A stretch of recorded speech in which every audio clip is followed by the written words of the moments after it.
But the suffering and the extent of injuries that the remainder of the boys had that lived in that crash, it was just fucking horrific.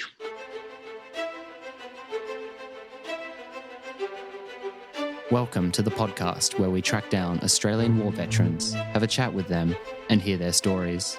I'm Alex Lloyd, and this is Life on the Line. The only thing I was scared of was failing, was letting down the people there that I was supposed to support. Things went south really bad. You've got to have an element of crazy to be good at what we do. There was an ego attached to being a gunfighter. I've been shot. Being around big, tall trees, thick shrubbery, potentially connecting to other moments in his life during battle. It's not easy. Get out and walk in a minefield not knowing when your legs were going to get blown off. You know, we're a part of this The fight. story of transformation is powerful. Welcome to Volume 5 of my interview with H, a 2nd Commando Regiment veteran. This episode picks up right where we left off in Volume 4, just after H returns home from his combat-heavy 2008 deployment to Afghanistan.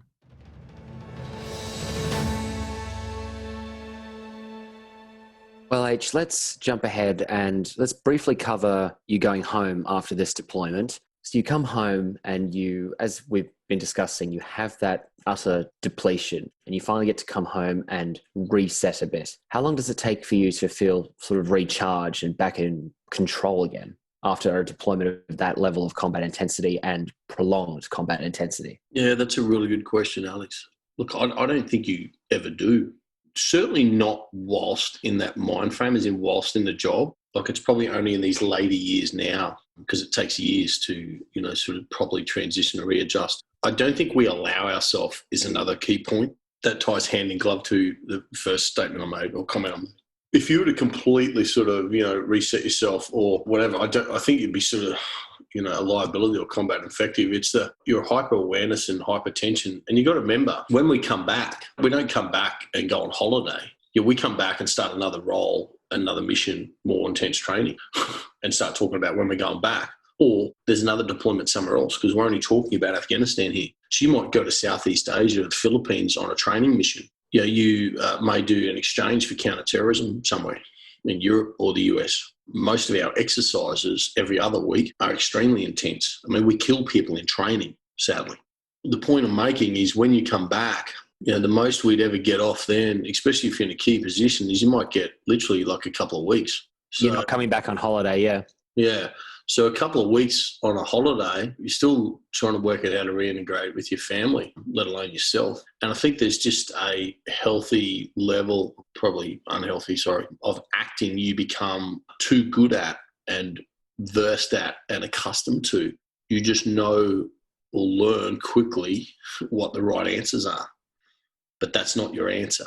It's like, this is the right action. This is how I need to behave in this environment because I'm at a kid's barbecue or lunch with some friends, as in your girlfriend or wife's friends who aren't defence spouses. And that's why, when there are serious issues with guys or girls, or sadly people take their own life, and you'll hear these statements common like, he seemed like he was happy. You'll get people that people will know, because they were depressed or there was, the whatever telltale signs or, leading up characteristics and that were, obvious that that person wasn't well. But you'll also get, like I said, those comments where it's like, oh, I thought he was going really well. He seemed happy. So that's our mindset acting and compensating for how we really are. And we're doing that so that we can fit in and appear to be normal so that we can keep doing what's not normal. So you feel like you're maintaining this facade on one hand, and you're also operating at this high performance level, and the toll it's having on you over time. Yet now you've had 2 combat heavy deployments over there, and you still have your eye to go back. You're still addicted to that drug. Oh, 100%. And that's why adrenaline is a drug that people don't understand. When you're addicted to other drugs, everyone's like, well, why doesn't he just stop? That's what people don't understand. Because it's an addiction, That's why serial killers don't stop killing until they're caught. People don't understand. It's an addiction. Yes, they're mentally unwell, but they're addicted to the rush of what that killing does. So in our case, we're addicted to that constant high of adrenaline, and that addiction sort of overrides everything else. Someone suffers a cardiac arrest, what do the paramedics inject them when they're dead? They inject them adrenaline. I can't emphasize the strength of this stuff. So when you're feeding it to yourself all the time, and that's when guys come back, and as I noted myself doing, you would do things that were just, you'd never normally do, whether that be recreationally or whatever. Because again, you're used to this level of adrenaline, and you'll now do things to get it. It might be driving your vehicle, stupid. It might be doing dangerous and risky things, and doing other things that you definitely should not be doing, but you'll do them because it's exciting, albeit how wrong, albeit the consequences may hurt people, and these are things that, I know that I did. And they're things that I regret because they did hurt people and people that I loved. But you're an addict and the drug's combat, and nothing will get in the way of me getting more of it. When you're in that mindset, that person getting more of it. Well, you say that nothing will get in your way, but looking at your career big picture wise for a moment, you started a while ago deploying to Somalia, then Timor. You're running the counterterrorism Olympics and working with TAG East and all that. You've had a couple of Afghanistan deployments under your belt. You are becoming increasingly senior. You're one of our most senior experienced commandos at this point in time, and you're earning quite the international reputation. But even on the 2008 trip, you were starting to feel the pull of obligation of having to give your expertise and knowledge elsewhere. You were at that academy, and you were finding creative ways to also get back in the field. But I can imagine as time goes on, you're getting more and more obligation placed upon you, that on the next deployment, you still have this addiction. You still want to be out there in combat, but are you getting to satisfy it in the same way, or are you having to step up to the responsibilities of a higher level of rank and command? That's a reality. I have a saying, you either lead, follow, or fuck off. Now, that sounds a bit harsh, but I could have gone up the chain, a little bit faster or in a little bit smoother of direction. However, I don't regret anything I did. I stalled things as long as I could to get more time on the tools, as we call it, so to be more at a lower level, to get more experience and to be where I believed I was suited best, which is, influencing their platoons and teams, the tactics of soldiers, directly, and looking after their management, because that's something that I was extremely passionate about, and that I believe that a lot of others put themselves before the men, whereas you've got to put the men first. Coming back to your question, that's, a reality of attaining rank, moving into higher positions, and also having the respect and credibility of all the shit you've done before being acknowledged, that they're going to make you or put you in that position because they see you as the right fit. So leading into a 2010 deployment, which was with Delta Company as the Sergeant Major, we had an excellent crew of operators and a bloody good run-up, because we just spent 2009 doing the counter-terrorism role in the TAG East, training second to none. So we sort of rolled off TAG and did a few things and then just rolled overseas. I mean, there wasn't much of a changeover. Myself and a few other senior people knew what was going on, as in we made sure that our deck was stacked with who we wanted. I knew on that trip that it would only be when we went out as a company on high-level gigs that I had, chances of combat. So I'd accepted that, and I guess I just prided myself in trying to make sure that the teams had everything that they needed in regards to support, equipment, and the cover is in making sure that their platoon commanders, or one in particular, which you've interviewed, that they were doing everything that they should do in regards to commanding those guys to keep everyone safe and to get everyone home, hopefully in one piece. And as it turned out, our first company operation, this area called Gumbad, we landed, myself, the officer commanding, a couple of snipers and JTAC. We flew in our own helicopter and landed on the top of this hill to provide some overwatch and strategic some surgical fire support. And then you had platoons down in this valley clearing it and sweeping through. And this turned into quite an eventful 96 hours with a lot of shooting going on as well. And we knew this. The way we constructed this plan was, no one had been in there for a while. And I remember sitting down with a few of the boys, and we're kind of like, why hasn't anyone been in here? And they're like, every time they go in there, they get shot up. And intel tells us there's a lot more in there than what we think. And I just looked across at the boss and said, we'd been on the ground a couple of days or whatever it was. I said to him, this pretty well sounds like the good opportunity to first company operation, we'll go and sharpen our teeth here. And that we did. as a joke, because a few of the boys who knew me, as in that were still down in the teams, as in senior team commanders and whatnot, they'd have punts at me because, I wasn't in the team, or, they were going to get more getting more action than I was. And that's what was funny is that particular night when we landed, we're sitting there. Once the helicopter takes off, you just have some quiet time to pick up your surroundings. Like, you might move off a bit quickly, but the best thing to do, we were in a very, very high feature that was aggressive, rocky outcrops. So the best thing for us to do was to just hold tight where we got off. And we had an issue kicking off some of the resup balls, like they'd gone down in between rocks. So I already knew we had a few problems, nothing major, but, we're slightly on the back foot already. So we're having this quiet time. The boss says to me, it's coming over the radio in my earpiece that there's got some movement over on their side because we've pushed out into a wider circle. And I'm like, well, yeah, what are they? Are they armed? Or who are they? He goes, yeah, I think they're armed. I'm like, well, fucking shoot them. And so then I've gone over the other side and because he's taken a shot off and hit one who I believe was wounded or something. So he's taken off with this other fella. Then I jumped up and grabbed the JTAC that was with us, and sort of we took off in pursuit, chasing these fellas through the rocks until I caught up with them and finished both of them off, I guess you'd say. So I shot both of them.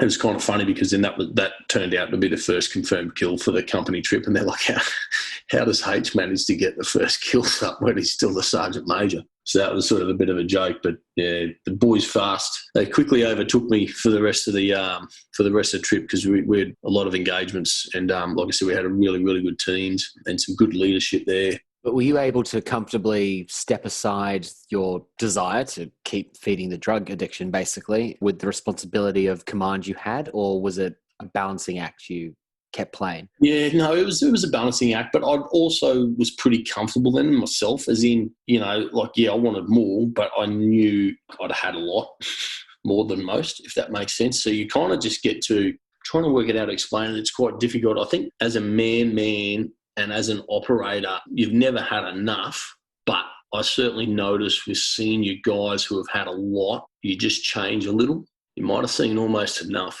to kind of stop chasing it so hard. You might have had enough near misses and sort of sat down and kind of thought, and you might have started to bury enough mates, to make you just think a little bit harder, or to look at the picture of your kids or your wife or your girlfriend a little bit longer and just think, you've had a good run.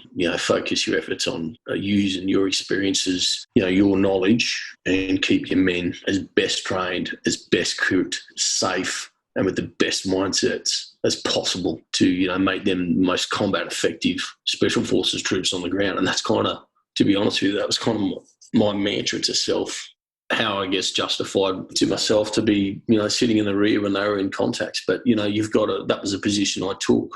I knew what I was in for, that some operations you'd be out there on the ground and other operations, you wouldn't be. I'll tell you, it's hard. We got in a couple of stousses or one in particular that Yankee platoon was in, and they had a lot of casualties on the ground. It was not looking good. Bram Connolly's platoon. This is Bram Connolly's platoon.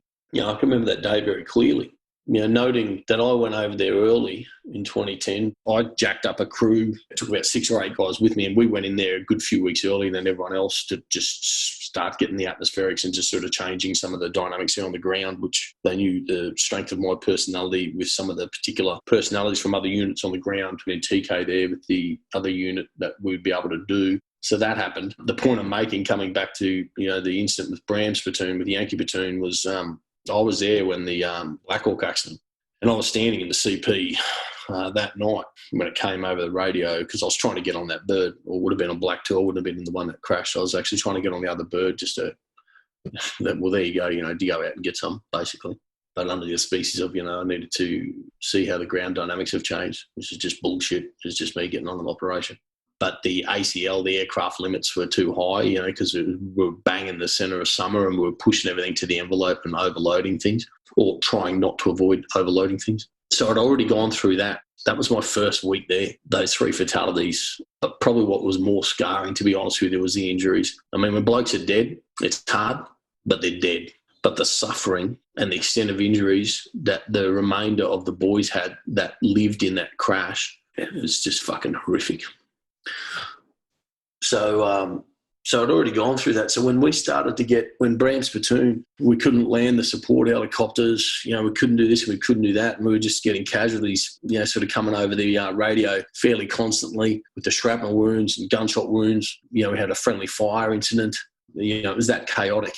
And, I found, even though through that, I remained what I consider to be relatively calm and helpful and everything else in regards to giving the advice and just making sure everyone's doing their right job and we're giving them every single bit of support we can. Because there's at times you can't do anything, because that's the other mastery, is when people in the rear who may be overzealous and you've got a ground commander, which happened to be Bram Connolly, as you've mentioned, doing everything he can on the ground.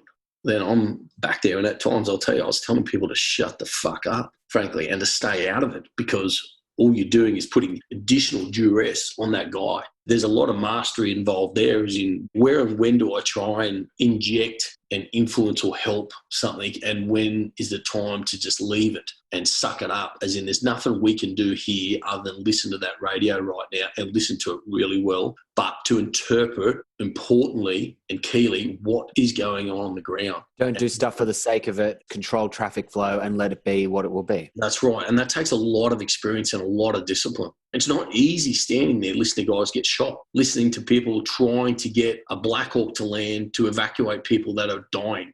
That's not easy. So there's a lot of mastery involved there, but there's also, at the time, I think we all manage it, but then afterwards there is, somewhat of a sinking feeling, whether you did enough or, what more you could have you done. And, we go over this with the AA, with the after action reports and whatnot. And then, you still got to get all the boys that are still good to go. You still got to get them all back. And, and then there's a job the next day. I want to ask then, H, comparing that to one of the many intense combat scenarios you and I have discussed on these podcasts, on those contact situations you're in, you have the adrenaline rush sustaining you, and you're reinforced by the reality of being there, and you just have to deal with it, and you can quantifiably measure the impact you make on the battlefield. Whereas in this scenario, you are questioning yourself, I presume from what you're saying, more than you might in a contact scenario, because your effect, while I'm sure is measurable, it is harder to quantify from that rear echelon perspective. And you don't have the same adrenaline, you don't have the same immediacy of the environment. Does that stress actually put a greater toll on you? Yeah, it definitely does. But the risk of sounding, I don't mean this in an arrogant way. I mean it, as humbly as I can say. You kind of know. And we don't say a lot to each other, as in, operator to operator. There's not a lot of emotion that gets around, especially when you're over there. Maybe when you're home, you've had a few beers or a Anzac Day. But I was very quietly comfortable that I was doing everything I could, and I guess that's what gave me insurance. And I wasn't ever worried or overthinking things too much. It's when you walk along a hallway, it's just that nod you get. I can't explain it. You can hear and feel how the guys talk about you, so whether you're respected or not, your heart knows. Just like if you're fucking not liked, you know. I knew how the boys felt because, I saw how they treated me. I heard how they spoke about me, how they acted around me. And I guess that just, it's good to have that reassurance. Do I need it? I guess ultimately we all need it, but it's not something that I do things for. As I've always said, I do me. And, I think that's the key to life, really, isn't it? If you do you'll work out whether you need to adjust you or not. But it's the people that are trying to do something they're not. You can tell they're out of their comfort zone. You can tell they're acting. You can tell it's not genuine. You can tell it's not sincere. They're not competent. All those things. If you're just doing you and you's doing really well, just keep doing you. If you's not doing really well, then inward scan and work out where you need to adjust your fire, whether you need to turn to the left a little bit, turn to the right a little bit, go faster ahead, like whatever it be. But, certainly for me, I know what you're asking. Definitely. And, for me, at no stage was I particularly worried, alarmed, concerned, or anything at all, about my own performance. Like I said, I started that trip in a blaze of glory. We walked into, it's well renowned, it's documented now, so there's no point hiding it. Rotation 12, was an extremely hard, unfair rotation for the commandos and for lots of different reasons. And then we had the bad accident, as in the Black Hawk accident. Coming in on the back of that, I already knew that we had to do a lot more. And I drummed this into the guys before we left. We had to do a lot more and we had to do it a lot better and we needed to be a lot sharper. And we were already sharp. I'd argue that everyone says their company's the best, but key personnel I had in Delta Company back then, or we had in Delta Company, were, undoubtedly some of the absolute best guys in the unit. You could well and truly hold its own. And I just knew we had to do it 10 times better. And we did. We didn't have a single major negative incident. In fact, we had, many, many, many positive incidents, but that's what we needed to do. So the boys might get sick of you labouring on the small points. I still do it now with things that I do. You can see people sort of almost eye roll when you bring up that 1%er, like, yeah, I know, but you got to say it. You got to reiterate all the 1%ers to get your 100% worth out of that team. Every time. Every time. Well, H, that is yet another rotation that is unbelievably hectic, draining, confronting, and I'm sounding a bit repetitive, but that is just the nature of these deployments you're finding yourself on. So you wrap up your third. As you board the flight home, how do you feel in the moment there? Do you feel satisfied? Again, unfortunately, Alex, you ask too good a question sometimes. There's a level of satisfaction, and there's also this other feeling because you're leaving. And we have this, when I say we, well, I'll speak for myself, but I know a lot of guys get it and have it. You have this feeling that you can never, ever achieve enough, or that you should have done more. So what daunts on you when you literally climb onto that aircraft just before you fly out is that it's over, that it's done. And, these thousand things are cycling through your head. And this is, where you need to be real careful, because this stuff can stuff you up, of what you should have done better, more, harder, faster. And like I said, and it's like a cyclone, certainly with my head, because it thinks fast and it's forward thinking, and at times way too sort of strategic or analytical. So, in those minutes, you're going over every operation, every incident, and, do I do this and do I do that? So there's the elation of it's over, but that is probably the least where people would think that. I think for a normal person, they would go, oh, you're excited to come home. You are, but you're not. And then on your third, fourth, fifth deployment, as soon as you get home, you just want to come back. I guess in summary, I was very happy, because it's not about me.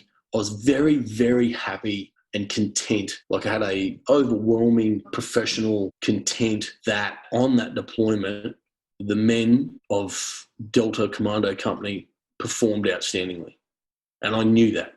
And I mean, we all say that, but like, I knew, especially after the previous trip and all the misfortunes they'd had, which just, seemed to snowball upon snowball, I knew that we'd put ourselves back well and truly on the map. And, I had numerous accolades to that extent from some very senior people across the command, because they weren't about us and them. They were about the command's identity, and the command needed to fix its identity. And we succeeded in that. But importantly, all the guys, several injuries, but, we got everyone come home, and I knew everyone gave their absolute most. And that's all you can ask. And you rightly deserve to feel a bit of pride and satisfaction in that, as you're in a position of leadership. Exactly. I had a saying that I used to say to the boys, I didn't believe in the word of excellence. I would say we need to look at excellence as a dot on the horizon, because you can never get to the horizon. So we are always in everything we do, we're striving towards that dot. And as you know how the horizon works, when you get halfway towards excellence, that excellence dot is pushed out further again, because it's on the horizon. And that's how I used to explain it to them, and that's what the company did. Well, H, as always, I appreciate you sharing with us not only your stories, but your insights, your wisdom, and the lessons you've learned. You've got plenty more stories to tell, and we will hear them more in the future. But meanwhile, thanks for coming back on the show for today's round. Hey, thanks very much again, Alex. It was a pleasure. I'm very humbled to be asked to come back again. So I hope all the listeners get something out of that hour or so of yarns. Thank you again, mate.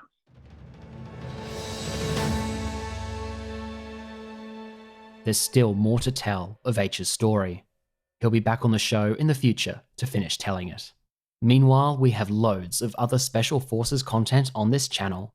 Referenced in this conversation with H was Bram Connolly and the Battle of Zabat Calais. To hear more from Yankee Alpha himself, go back to Season 3 and listen to number 47, Bram Connolly. Here's a 2-minute clip from that episode about that battle. I think, the Battle of Zabat Calais was probably the main test of not my abilities, because I didn't have really that much to do with it. To be fair, the team commanders Yeah, to give you a brief understanding of it, we did a helicopter assault 2:00 in the afternoon, as you do, into a high altitude area where we couldn't take the whole commando force with us because of the heat and the altitude. So we whittled the numbers down. I think it ended up being something like 16 and then a few other additions. And then we got into a gunfight with, we know there was at least 13 Taliban because we killed 13 of them, but there was a whole heap of other guys there as well, and they were all armed with PKMs. And we had 5.56 M4s. So it was a real stoush. And it was one of those days where we landed in the wrong spots. We were isolated. Every team had to fight, not only to get out of the isolated position, they had to fight into the buildings that they were being suppressed from. And then they had to fight an enemy in amongst women and children in those buildings. And it was a real testament to the training that the guys had, the team commanders especially, to win that day. So, and for me, I got off that helicopter when we first got there, and I remember being absolutely overwhelmed by stimulus. I had a feed from an F-15 above me. I had company headquarters in one ear. I had my team commanders in the other ear. I had my signaller talking to me, multiple channels. I had my JTAC talking to aircraft and calling aircraft in. And then I had some guy shooting at me. We bomb burst, the four of us, out of this aircraft as it took off under fire. And then I just remember looking up, getting shot at, and not knowing really whether to look at the feed from the aircraft, whether to talk to someone on the radio or to shoot back. And I decided to shoot back. So I did, I shot back. And then whatever happened then happened. I don't dwell on that stuff. It just is what it is. The four of us fought through this orchard and came across a whole lot of abandoned flip-flops and prayer mats and stuff. So those guys had been really caught out. They were on the run through this orchard. Now we'd been overstretched and I was no longer in command. It was all over the place. We were losing for an hour with 3 prior ones and medical evacuations and the like. 2, we won the day and then got out of there. It was a really tough, hard slog. I think there was 5 gallantry awards in total for that day, which I've been told is the most since in a single action since Vietnam.